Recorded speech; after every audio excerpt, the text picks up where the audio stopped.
Welcome to the Crescent City, where Vital Options is in New Orleans with ASH, the American Society of Hematology.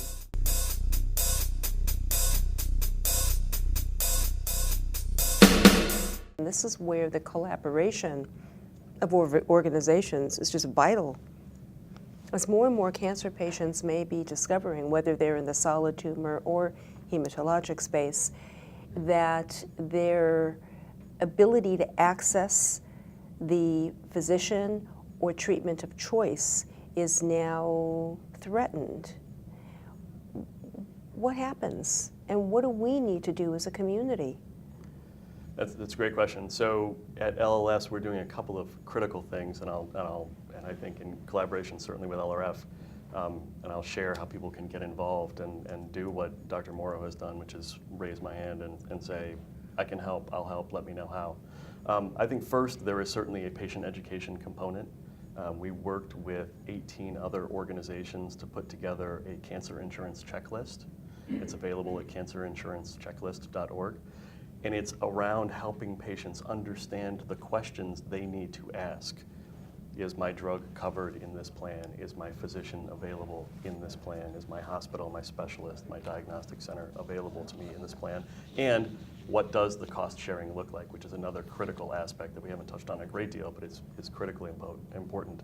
Then there's a physician education component to our work as well, which is we are reaching out to the physicians in various areas. It happened actually recently in Oregon, where we were made aware of a benchmark plan in Oregon, where there was a 2-year waiting period if you had insurance to get a bone marrow transplant, which obviously is a death sentence to a patient in need of that. And so we enlisted the physician community as well to help us reach the regulators.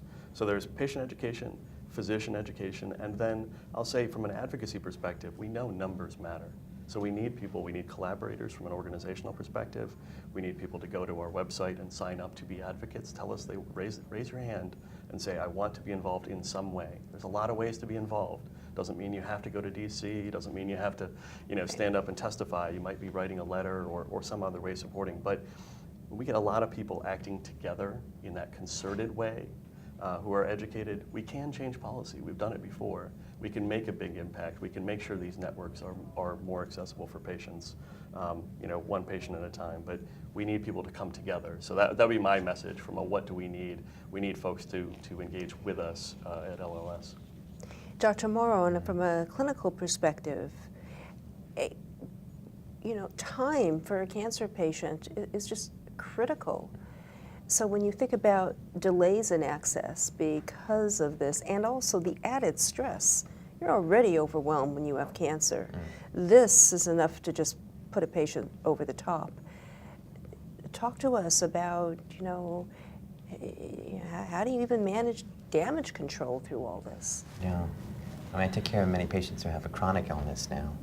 So they're very struck by their initial diagnosis, where they feel that their time is very limited, and then they see their time may be now unlimited, and they may be able to live a normal life. So they actually feel like they have even more to gamble, because if something goes wrong, or they're lacking access, or something is held up, their degree of ire is going to be even greater. I think it's about starting early, as some of the things that were just mentioned that someone can do right away, is to give people all the tools they need right in the beginning, not to anticipate the problems, to ask the questions ahead of time. That's not an answer, but it is a little bit of damage control, because you can't anticipate when you need therapy B or therapy C. Right. Look at the checklist, or look at your plan, or advocate for that. Dr. Mauro, is there a kind of checklist, or if you were going to tell us now to our viewers, these are the primary questions on your first consult that you need to be addressing regarding your treatment, or be it a clinical trial, whatever it may be? Are there some key, if you were mentoring a patient, Yes.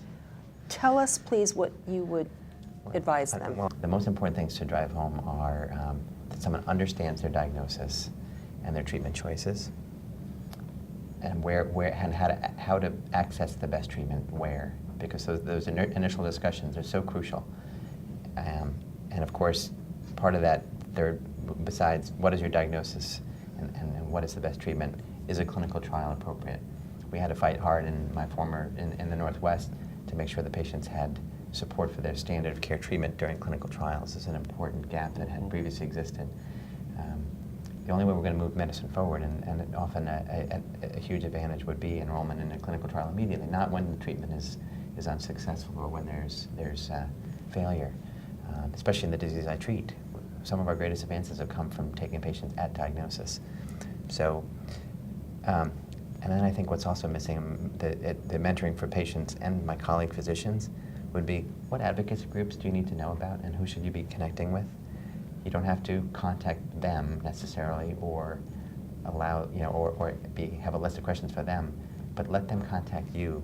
Open the door so you start to engage, because people often miss that early call to connect with advocacy, because they can help find clinical trials, find funding, manage copay questions, all the things that we're talking about that are barriers. So it's a lot to do early when someone's facing a cancer diagnosis, but it can be done and it needs to be done. Coming back to you, Scott, what are you going to tell a patient that contacts your organization and says, I can't access the therapy I want? What are my resources? Who's going to pay for it? I know that many of the pharmaceutical and biotech companies have patient assistance programs set up, but how do you help patients navigate their way through the denial process? Sure. It's a critical question for us. We deal with this every day, largely through our Information Resource Center. At LLS, we get about 60,000 inquiries a year from patients. Many of them, unfortunately, are around financial challenges. And so our experts in the call center are really focused on understanding the totality of resources available to help patients. Certainly, LLS manages a significant copayment assistance program. We provided more than $44 million last year to help patients get access to the therapy they needed. But that's not enough, right? There are other things that we need to help with as well. So we're focused on, does the patient also need assistance in traveling to treatment? Does the patient also need ongoing support? Do they need to understand how to tell their children that they have to travel for this treatment, or what the side effects might look like? So we want to help the whole patient. But we are absolutely committed to making sure that one call to us, we can get them to the resources and the experts that they need. Thank you very much for both shedding light and giving perspective to some of the urgency that we face right now. Thank you. Thank you. Thank you very much.